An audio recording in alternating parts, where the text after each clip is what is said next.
Hello दोस्तों, एक Jha study point में आपका स्वागत है। मैं हूं आपका आनंद कुमार झा और आज लेके फिर से अथाह 2025 का प्रथम पाली का 100 प्रश्न का ऑब्जेक्टिव सीरीज लेकर आ गया हूं, जो 1 से 20 तक का प्रश्न हमने करा दिया है और 21 से आज करेंगे प्रश्न, जो इस प्रकार है। पहला क्वेश्चन यहाँ देखेंगे 21 नंबर। जो प्रश्न है, आर त्रिज्या वाले अर्धगोले का संपूर्ण पृष्ठ क्या है? आर त्रिज्या वाले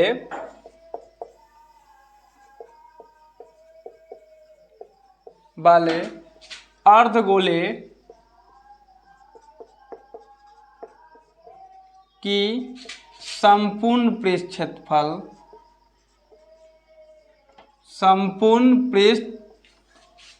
क्षेत्रफल क्या होगा? मतलब कि त्रिज्या, यहां ध्यान देंगे, त्रिज्या इसका आर दिया गया हुआ है। त्रिज्या कितना है? आर। यह अर्धगोला है। क्या है यह? अर्धगोला है। ये क्या है? अर्धगोला है। अर्धगोला है। अर्धगोला की त्रिज्या क्या है? आर है। अर्धगोला की त्रिज्या आर है। अर्धगोला के संपूर्ण पृष्ठ क्षेत्रफल का फॉर्मूला होता है अर्धगोले की संपूर्ण पृष्ठ क्षेत्रफल बराबर 3 pi R square. 3 pi R square. तो यहाँ पर देखेंगे कि त्रिज्या हमारा आर ही दिया हुआ है, तो त्रिज्या की जगह आर ही रह जाएगा, तो मेरा आंसर 3 पाई आर स्क्वायर आ जाएगा, जो ऑप्शन नंबर सी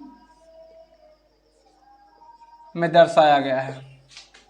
यहाँ ध्यान दीजिए फिर से, आर त्रिज्या वाले अर्धगोले की संपूर्ण पृष्ठ क्षेत्रफल क्या होगा? तो त्रिज्या आर दिया हुआ है, तो अर्धगोले की संपूर्ण पृष्ठ क्षेत्रफल का फॉर्मूला होता है 3 पाई आर स्क्वायर। तो आर स्क्वायर त्रिज्या की जगह आर डाल दिए, जो 3 पाई आर स्क्वायर मेरा आंसर आ गया। ठीक है दोस्तों, स्क्रीनशॉट ले लीजिएगा। आगे चलते हैं हम लोग 22 नंबर प्रश्न की ओर। 22 नंबर प्रश्न की ओर चलेंगे।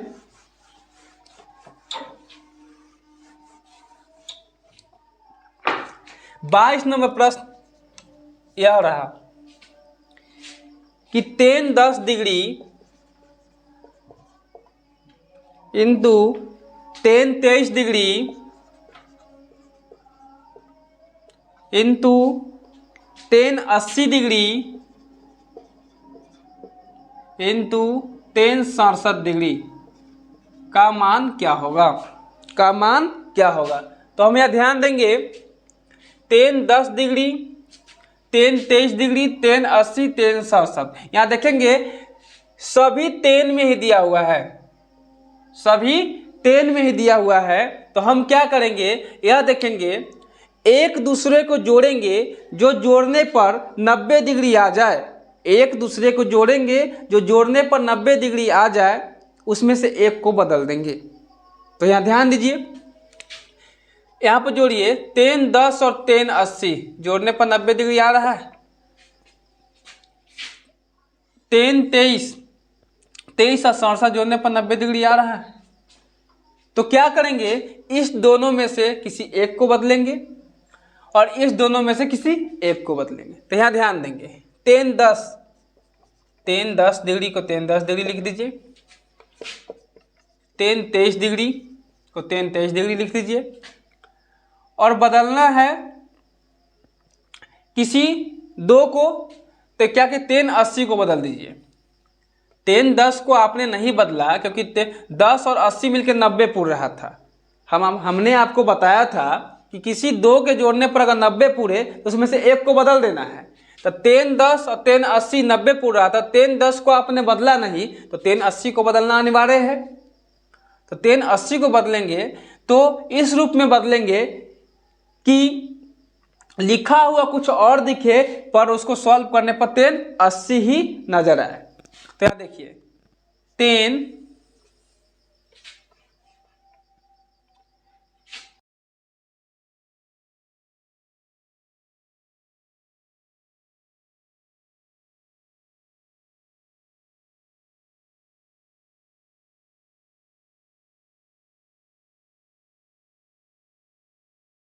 3 67, याद देखिए 23 और 67 मिलकर 90 पूर रहा था, 3 23 और 3 67 मिलकर 3 90 पूर रहा है। तो हम यहाँ ध्यान देंगे किसी एक को बदलना था, तो 3 23 को तो आपने बदला नहीं, तो किसको बदलेंगे? 3 67 को।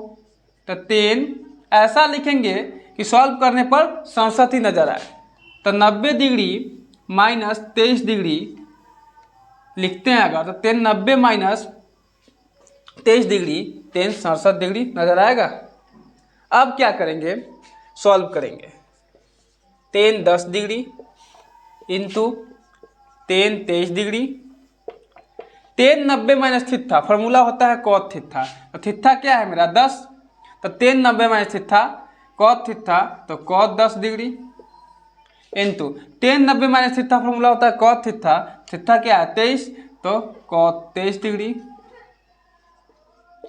एक फॉर्मूला देखेंगे कि 10 थीटा इंटू कॉट थीटा बराबर 1 होता है। तो यहाँ देखेंगे 10 10 degree into 10 cot 10 degree, 10 into cot मतलब थीटा का मान सेम है, 10 इंटू कॉट मतलब 10 10 डिग्री इंटू कॉट 10 डिग्री लिख सकते हैं। उसके बाद 10 23 डिग्री इंटू कॉट 23 डिग्री लिख सकते हैं, मतलब कि सेम डिग्री वालों को एक साथ लिख लेंगे। उसके बाद क्या करेंगे? 10 थीटा इंटू कॉट थीटा और फॉर्मूला 1 होता है, तो 1 गुने 10 23 डिग्री इंटू कॉट 23 डिग्री बराबर 1 होता है। 1 गुने 1 हमारा 1 आंसर आ गया, जो ऑप्शन नंबर बी में है। जो ऑप्शन नंबर बी में था बिहार वो 10th के एग्जाम में, ऑप्शन नंबर बी में 1 था, जो हमारा आंसर आ गया। अब अगले प्रश्न की ओर चलेंगे, इसको स्क्रीनशॉट ले लीजिएगा। अगले प्रश्न की ओर चलेंगे, प्रश्न संख्या 23। प्रश्न संख्या 23।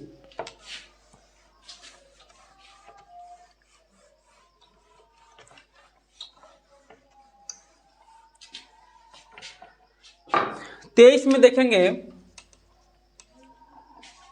यदि समरूप त्रिभुज के क्षेत्रफलों का अनुपात, यदि समरूप त्रिभुज के क्षेत्रफलों का अनुपात, यदि समरूप त्रिभुज के क्षेत्रफलों का अनुपात 100 अनुपात 144 है, तो उनकी संगत भुजाओं का अनुपात क्या होगा? तो उनकी संगत भुजाओं का अनुपात क्या होगा? संगत भुजाओं का अनुपात क्या होगा? अनुपात क्या होगा?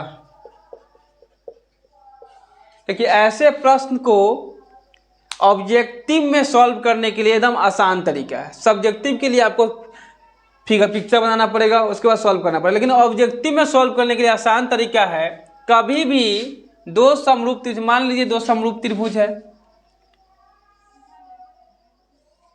आपको समझा ही देते हैं फिगर बना के, पिक्चर बना के।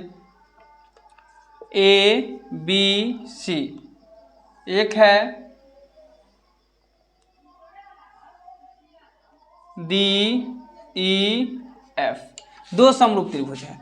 इसकी संगत भुजाओं, यदि समरूप त्रिभुज के क्षेत्रफल का अनुपात 100 अनुपात 144 है, मतलब कि समझिए एबीसी का क्षेत्रफल 100 सेंटीमीटर स्क्वायर होगा।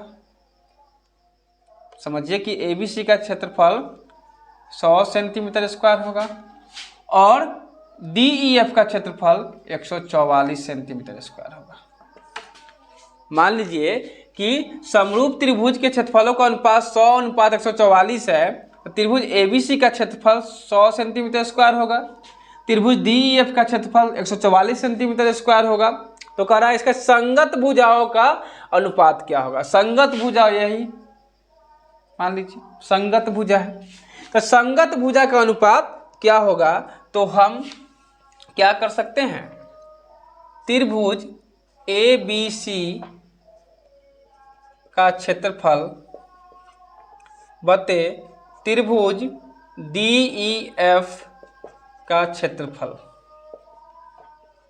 बराबर हमारा यहाँ हो जाएगा संगत भुजा ए बी स्क्वायर बटे डी ई स्क्वायर। तो ए बी सी का क्षेत्रफल हमारा है 100 सेंटीमीटर स्क्वायर बटे डी ई एफ का क्षेत्रफल है 144 सेंटीमीटर स्क्वायर बराबर ए बी स्क्वायर बटे डी ई स्क्वायर। तो हम स्क्वायर हटाएंगे तो ए बी बटे डी ई बराबर रूट अंदर 100 सेंटीमीटर स्क्वायर बटे 144 सेंटीमीटर स्क्वायर, और इसका 100 का वर्गमूल 10 होगा और 144 सेंटीमीटर स्क्वायर का वर्गमूल 12 होगा। तो हम ध्यान देंगे कि ए बी अनुपात डी ई बराबर 10:12 हमारा आंसर आ गया। 10:12 जो ऑप्शन नंबर सी में है। यदि समरूप त्रिभुज के क्षेत्रफलों का अनुपात 100:144 है तो इनकी संगत भुजाओं का अनुपात क्या होगा। तो उसी तरह यहाँ ध्यान दीजिए कि त्रिभुज एबीसी के क्षेत्रफल बटे त्रिभुज डीईएफ का क्षेत्रफल, तो इसका संगत भुजा ए बी और डी था, तो संगत मतलब बराबर, तो ए बी स्क्वायर बटे डी स्क्वायर, और क्षेत्रफल की जगह एबीसी का क्षेत्रफल 100 सेंटीमीटर स्क्वायर था, तो 100 सेंटीमीटर स्क्वायर, सेंटीमीटर तो इसमें दिया हुआ नहीं था पर हमने इसमें सिंबल लगा दिया, और डीईएफ का 144 सेंटीमीटर स्क्वायर लिखा, और संगत भुजा ए बी स्क्वायर बटे डी स्क्वायर, स्क्वायर हटाया तो इधर रूट चढ़ा, और इसको वर्गमूल करने पर 10/12 मतलब कि इसके संगत भुजा का अनुपात 10:12 आ गया। इसकी स्क्रीनशॉट लीजिएगा तो ले लीजिए। और अगले प्रश्न की ओर चलेंगे, 24 नंबर प्रश्न।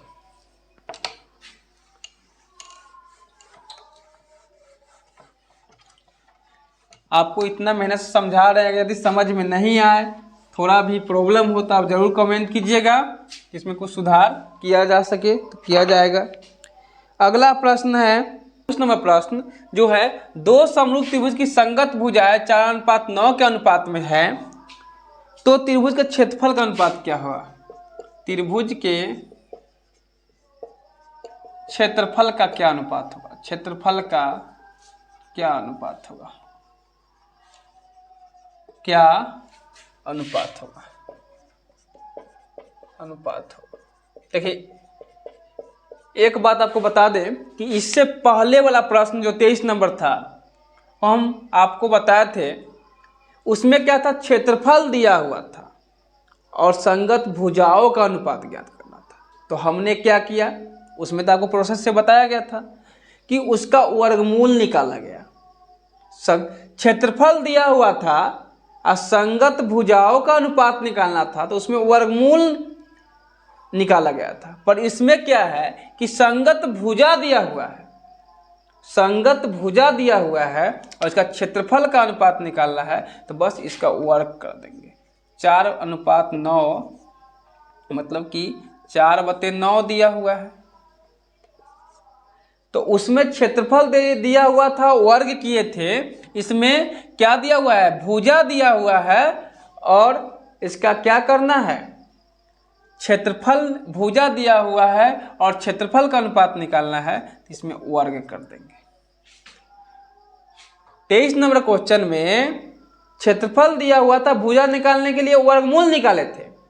इसमें भुजा दिया हुआ है, क्षेत्रफल निकालने के लिए वर्ग कर देंगे। तो 4 चौका 16 और 9 का 81, 16:81 इसका आंसर। शॉर्टकट फॉर्म में विस्तार से इसका जब चैप्टर चलेंगे तो इसके क्वेश्चन को विस्तार से कराएंगे। अभी इतना ध्यान रखिए, अभी त्रिकली ध्यान रखिए, क्षेत्रफल दिया हुआ हो, भुजा निकालना हो तो वर्गमूल करेंगे, क्षेत्रफल दिया हुआ हो, भुजा निकालना हो तो वर्गमूल करेंगे, यदि भुजा दिया हुआ हो और क्षेत्रफल निकालना हो तो वर्ग करेंगे, यदि भुजा दिया हुआ हो और क्षेत्रफल निकालना हो तो वर्ग करेंगे। चलिए अगले क्वेश्चन 25 नंबर की ओर चलते हैं।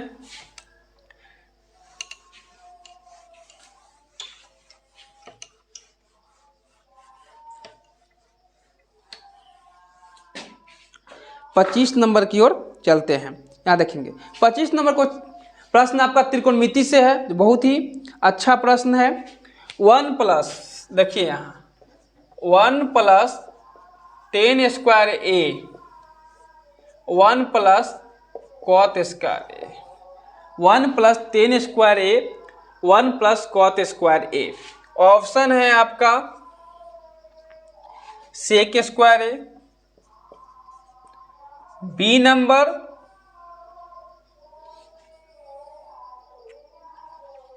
नंबर में ऑप्शन है आपका -1, सी नंबर में ऑप्शन है आपका कॉट स्क्वायर ए, और डी नंबर में ऑप्शन है आपका 10 स्क्वायर ए। तो हम इसको सॉल्व करेंगे। तो देखिए 1 प्लस 10 स्क्वायर ए 1 प्लस 10 स्क्वायर ए बराबर फार्मूला होता है सेक स्क्वायर ए।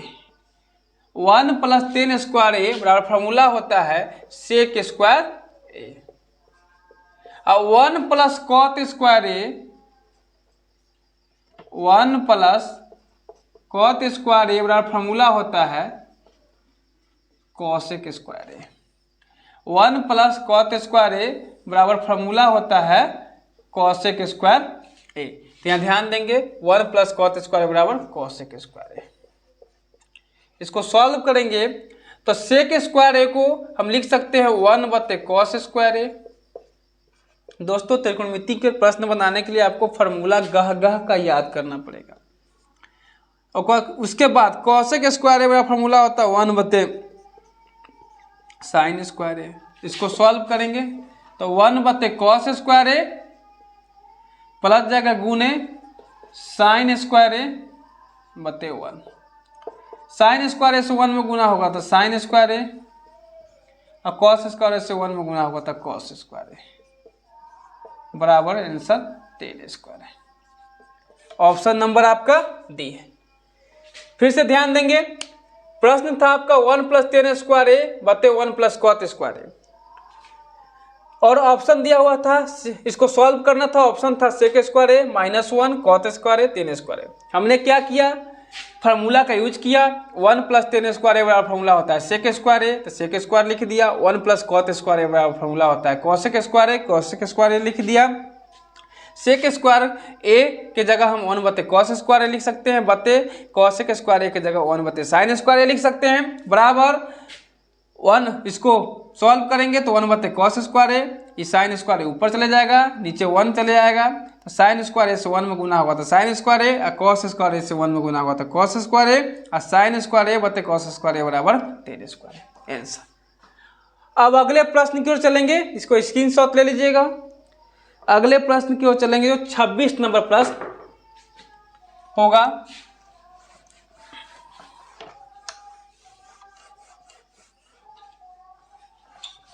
छब्बीस नंबर प्रश्न आपके सामने है, यहां ध्यान देंगे। निम्नलिखित में से कौन सा भिन्न का दशमलव प्रसार शांत है? इसमें से निम्नलिखित में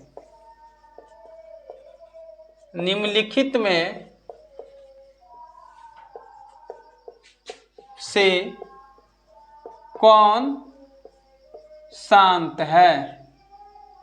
शांत है मतलब कौन शांत आवृत्ति का है?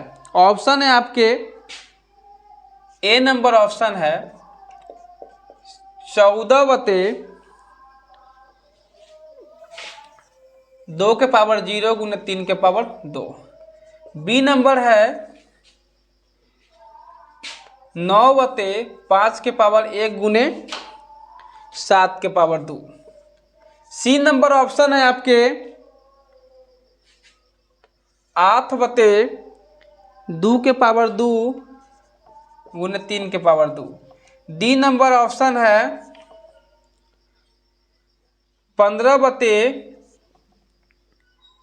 2 के पावर 2 गुने 5 के पावर 3। तो यह ध्यान देंगे कौन शांत है पूछा जा रहा है। 26 नंबर प्रश्न, निम्नलिखित में से कौन सा शांत आवृत्ति का है?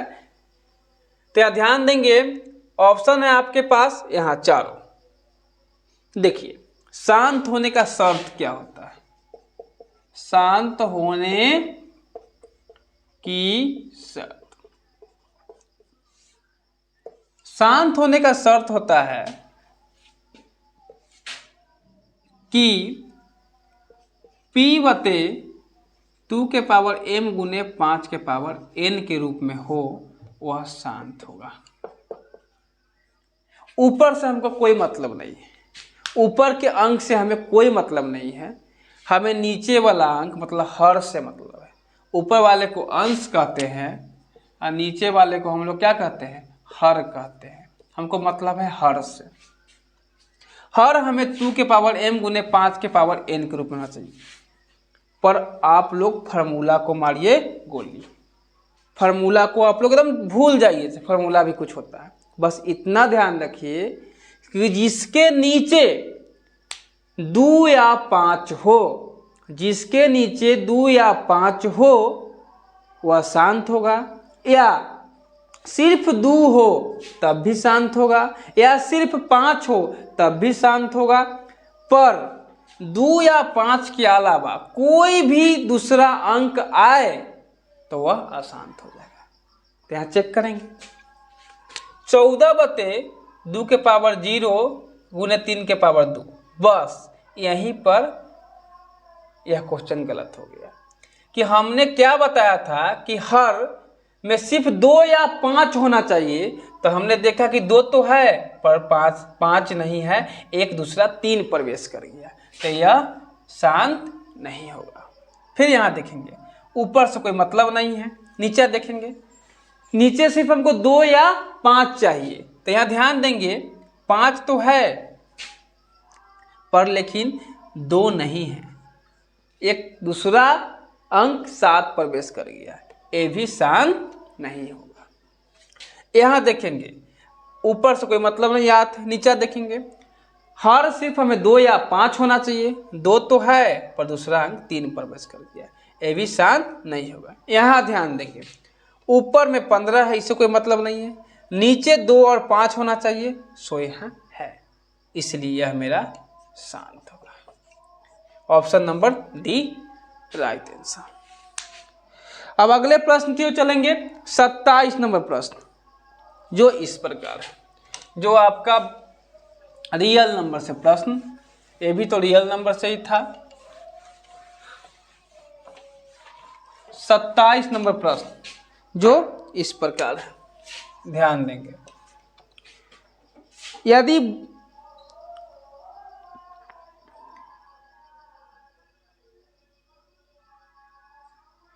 यहाँ ध्यान देंगे कि वीक यूक्लिड विभाजन एल्गोरिथम से, यूक्लिड विभाजन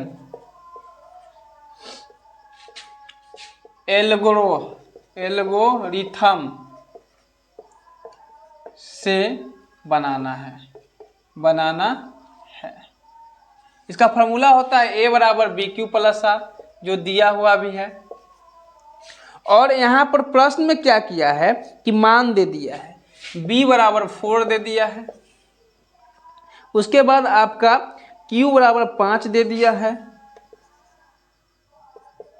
और r बराबर 1 दे दिया है, और कहा a का मान ज्ञात कीजिए। यहाँ फार्मूला आपके सामने है, a बराबर b q plus r, a का मान निकालना है, b का मान आपके पास 4 है, q का मान 5 है, प्लस r के मान 1 है। सॉल्व कर दीजिए ना, इजी। 4 पंचे 20, पहले गुना का काम होता है, ध्यान रखिएगा, पहले हमेशा गुना का काम होगा, बोध मास फॉलो करेंगे तो 4 पंचे 20 और प्लस 1 बराबर 21, a का मान 21। Option number B right answer. समझ में आ गया होगा। इसमें क्या था, यूक्लिड विभाजन एल्गोरिथम से बनाना था। फार्मूला यूक्लिड विभाजन एल्गोरिथम का होता है a बराबर b q plus r, b का मान दिया हुआ था, क्यू का मान दिया हुआ था, आर का मान दिया हुआ था, ए का मान निकालना था, हमने सभी का मान रख दिया, जो हमारा ए का मान 21 प्राप्त हुआ आंसर। आगे चलेंगे अगले प्रश्न की ओर, जो 28 नंबर प्रश्न है।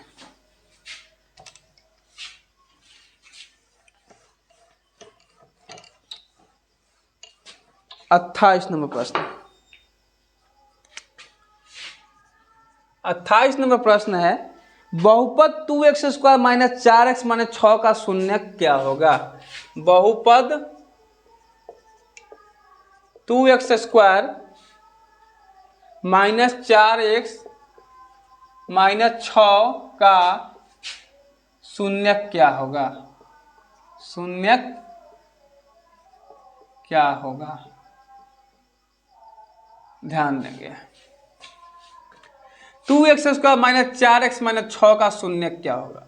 कुछ नहीं करना है, इसका गुणनखंड निकाल दीजिए, आपका आंसर आ जाएगा। गुणनखंड निकालना आप इसमें भी सीख लीजिएगा, ये आपको 8वां क्लास में सीखना था, 9th में भी गुणनखंड था, और जिसको नहीं आता कोई बात नहीं है, अभी सीख लीजिए। गुणनखंड निकालने के लिए सबसे पहले हम यह ध्यान देंगे कि लास्ट वाली संख्या और फर्स्ट वाली संख्या को गुना कर देंगे, तो 6 दूनी 12। पर इस गुना को कहीं लिखेंगे नहीं, अपने मन में रखेंगे, साइड में लिखकर। लास्ट वाली संख्या और फर्स्ट वाली संख्या का गुना कर देंगे, उसको कहीं साइड में लिखेंगे और मन में रखेंगे, उसके बाद बाकी सबको उतारेंगे। 2x²। अब क्या करना है, ये बीच वाला जो 4x है, बीच वाला जो 4x है, यहां पर ऐसा अंक लिखना है जो जोड़ने पर 4x आवे और गुना करने पर 12 आवे। ऐसा 2 अंक लिखना है जो जोड़ने पर -4x हो और गुना करने पर -12 आवे, क्योंकि -6 और +2 था, तो 6 दूनी 12 मतलब -12, मतलब -12 आना चाहिए। यहाँ ध्यान दीजिए, अगर हम यहाँ लिखते हैं, अगर हम यहाँ लिखेंगे कि -3 अब -4x अब +1 मतलब +x, -4x अब +x, यदि हम यहाँ लिखें -4x +x, तो यहाँ ध्यान दीजिएगा यहाँ पर कि कोई रूल काम नहीं कर रहा है। तो हम क्या करेंगे, यहाँ ध्यान दीजिए, यहाँ हम लिख सकते हैं -6x अब +2x, -6x अब +2x, तो यहाँ ध्यान दीजिएगा प्लस माइनस माइनस 6x में से 2x गया तो -4x बच रहा है, और गुना करेंगे तो 6 दूनी 12, अब बड़ा चिन्ह बड़ा का होता है तो क्या माइनस है, 6 दूनी 12, -12 आ रहा है, बस इसको उतार दीजिए। अब कॉमन करने का काम करेंगे, ये दोनों में कॉमन करेंगे, दोनों में कॉमन करेंगे। ये दोनों में क्या है, कॉमन 2 होगा, मतलब इस दोनों में कौन छिपा हुआ है, तो कौन ऐसा अंक से हम भाग देंगे जो दोनों कट जाए। अगर समझ में नहीं आया तो क्या छिपा हुआ है, तो कौन ऐसा अंक से भाग देंगे कि दोनों कट जाए। तो 2 से अगर भाग देते हैं तो 2 भी, इसमें क्या 2 भी कट रहा है, 6 भी कट रहा है, 2 कॉमन लिए तो बच गया x²। क्या बच गया, देख सकते, तो यहाँ पर दोनों में x भी है, दोनों में x भी है, तो हम 2x कॉमन ले लिए, तो क्या बचा x माइनस, और 2x कॉमन हो गया तो यहाँ क्या बच गया, तो 2 से भाग देके देख लीजिए, 2 × 6 मतलब 3 बच गया, और x अकेले था, x कॉमन हो चुका है तो x - 3। यहाँ पर देखिएगा +2 कॉमन कर लेंगे तो x माइनस, और 2 से भाग देंगे 6 में 3 तो 6 x - 3। यहाँ देखिए 2x कॉमन किए दोनों में तो x - 3, +2 कॉमन किए तो x - 3। अब क्या करेंगे कि 2x + 2 बाहर निकाल लिए और x - 3 बाहर निकाल लिए, इन दोनों में से कोई एगो और ये ले लिए एक।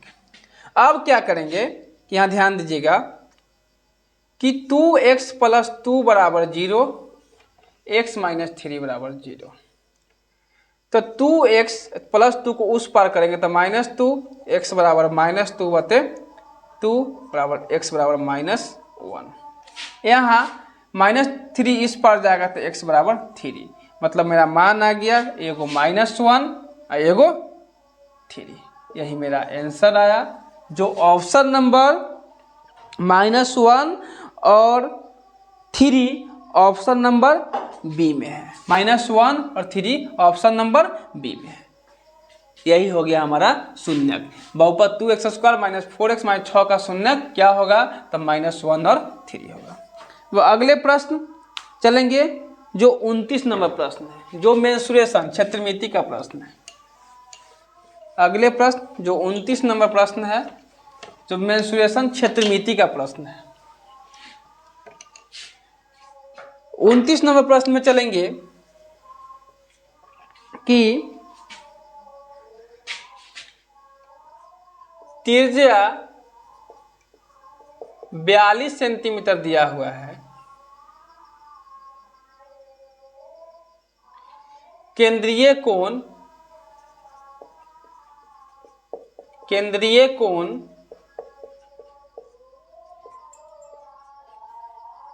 आपको मतलब कि एक त्रिज्यखंड दिया गया हुआ है।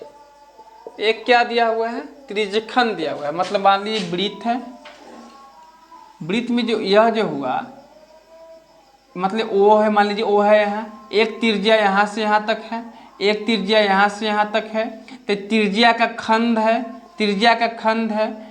तो इसका कवरा क्षेत्रफल निकालने के लिए, इसका कवरा क्षेत्रफल निकालने के लिए, तो इसका त्रिज्या दिया हुआ है 42 सेंटीमीटर। कितना सेंटीमीटर, मान लीजिए वृत्त है, ये त्रिज्या का खंड है, तो यह 42 सेंटीमीटर दिया हुआ है, त्रिज्या 42 सेंटीमीटर दिया हुआ है। अब केंद्रीय कोण मतलब इसको हम लोग थीटा कहते हैं, जो कितना है 30 डिग्री दिया हुआ है। तो करा इसका क्षेत्रफल ज्ञात कीजिए, इसका क्षेत्रफल ज्ञात मतलब त्रिज्य खंड मतलब दो त्रिज्या के बीच में जो खंड है इसका क्षेत्रफल ज्ञात कीजिए। तो त्रिज्यखंड का क्षेत्रफल का फॉर्मूला होता है थीटा बटे 307 गुने पाई r स्क्वायर। तो ध्यान देंगे थीटा का मान 30 डिग्री दिया हुआ है, तो 30 डिग्री बटे 307 गुने पाई का मान होता है 22/7 गुने r स्क्वायर। तो r 42 सेंटीमीटर के स्क्वायर, तो 42 सेंटीमीटर के स्क्वायर मतलब 2 बार 42 सेंटीमीटर लिख देंगे। अब ध्यान दीजिए काटिए, 1 0 से 1 0, 3 से 12 मरते में कोई दिक्कत। अब ध्यान दीजिए 7 छक 42, 6 दूनी 12, 2 से 42 21 मरते में, 22 गुने 21 22 सेंटीमीटर गुने 21 सेंटीमीटर गुना करेंगे, 22 सेंटीमीटर गुने 21 सेंटीमीटर, 22 से 21 में गुना करेंगे, 2 एकम 2, 2 एकम 2, 2 दूनी 4, 2 दूनी 4, 2 4 2 6 4, 462। क्या होगा 462 सेंटीमीटर स्क्वायर हमारा आंसर, जो ऑप्शन नंबर सी में है। फिर से ध्यान दीजिए, एक त्रिज्यखंड मतलब वृत्त था, वृत्त में दो त्रिज्या के बीच जो खंड मतलब त्रिज्यखंड कहते हैं, दिया उसका क्षेत्रफल निकालने के लिए बोल रहा था, उसका त्रिज्या 42 सेंटीमीटर दिया हुआ था, तक केंद्रीय कोण उसका 30 डिग्री था। हमने त्रिज्यखंड का क्षेत्रफल का फॉर्मूला लिखा और उस पर जो जो मान दिया हुआ था डाला और उसका क्षेत्रफल 462 प्राप्त हुआ।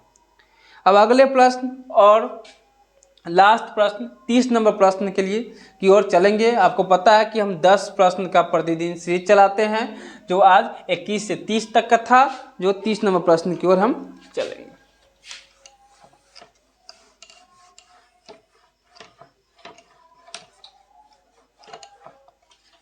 तीस नंबर प्रश्न आपके सामने है, जो इस प्रकार है 7 sec square theta minus 7 tan square theta. ध्यान देंगे ऑप्शन है आपका, option number A 49, option number B 7, option number C 14 और ऑप्शन नंबर डी 0। आप देखिए इसको सॉल्व करेंगे, ऑप्शन नंबर क्या आपका आंसर आता है देखेंगे। तो यहां देखिए 7 sec square theta minus 7 tan square theta, दोनों में 7 है, 7 कॉमन कर लेंगे, तो sec square theta minus tan square theta बच गया। 7 sec square theta minus tan square theta का फॉर्मूला होता है 1, 7 गुने 1 बराबर 7 आंसर, जो ऑप्शन नंबर बी में, जो ऑप्शन नंबर बी में। दोस्तों आज 10 प्रश्न का सीरीज खत्म हुआ। 100 प्रश्न का ऑब्जेक्टिव का सीरीज हमें कराना है। अभी तक मात्र 30 प्रश्न हुए हैं, क्योंकि हम पूरे विस्तार पूर्वक अच्छे ढंग से सभी प्रश्न को कराते हैं, जिससे क्या हो कि आपकी जो भी कमी हो, चाहे जो भी न्यू स्टूडेंट जो इस साल 25 और 26 का तैयारी कर रहे हैं, उनको पता चले कि किस प्रकार का प्रश्न आता है, और बड़ी मेहनत से हम इस प्रश्न को सॉल्व करते हैं। इसलिए आप भी एक मेहनत कर दीजिएगा, जो आप सब्सक्राइब करके शेयर जरूर कीजिएगा और इसको देखिएगा। समझ में नहीं आया तो ज़रूर कमेंट कीजिएगा, जिससे हमें ऊर्जा मिलती है। कमेंट में कमी बेशी के बारे में बताइएगा, इससे हम सुधार करने की कोशिश करेंगे। दोस्तों अच्छे ढंग से अपनी पढ़ाई कीजिए, कि पढ़ाई का महत्व बहुत ही ज़्यादा है। अगर आप पढ़ाई नहीं कीजिएगा तो भविष्य में अच्छा जॉब नहीं मिल पाएगी, जॉब नहीं मिल पाएगा तो अच्छा अर्निंग नहीं कर पाइएगा। अभी के समय में अर्निंग बहुत ज़रूरी है, अर्निंग नहीं रहेगा तो आपको कोई पूछ नहीं होगा। एक कहावत है, कहा जाता है कि यदि महिला का गोद मतलब औरत का गोद अब मर्द का जेब, औरत का गोद अब मर्द का जेब भरा हुआ नहीं हो तो कोई आपको तहजीब नहीं देगी, कोई आपको इज्जत नहीं देगा, कोई आपको वैल्यू नहीं करेगा। यदि महिला को देखते हैं गांव देहात में, महिला की गोद अगर भरी हुई नहीं रहती है, अगर महिला अगर उसके बच्चा नहीं होता है तो ध्यान दीजिएगा कि लोग उसको बहुत सा ताना मारते हैं, उसको इज्जत प्रतिष्ठा नहीं देते, अपने बच्चे को उसके नज़दीक नहीं जाने देते हैं। उसी तरह अगर पुरुष के पॉकेट में पैसा नहीं रहेगा, पुरुष का पॉकेट भरा हुआ नहीं रहता है, तो लोग क्या करते हैं, उसको नज़रअंदाज करते हैं, उसकी नज़दीक जाना पसंद नहीं करते हैं, कि कहीं कुछ मांग देगा, कुछ पैसा मांग देगा। मेरी बात याद रखिएगा और अच्छे ढंग से पढ़िए और इस पे का मेहनत कीजिए, जो और आगे विकास कीजिएगा। और इसी के साथ हम इस सीरीज को अंत करते हैं, और फिर मिलेंगे हम अगले नए 10 प्रश्न के साथ। इसके लिए इसी के साथ हम आपसे विदा लेते हैं, और जय हिंद जय भारत।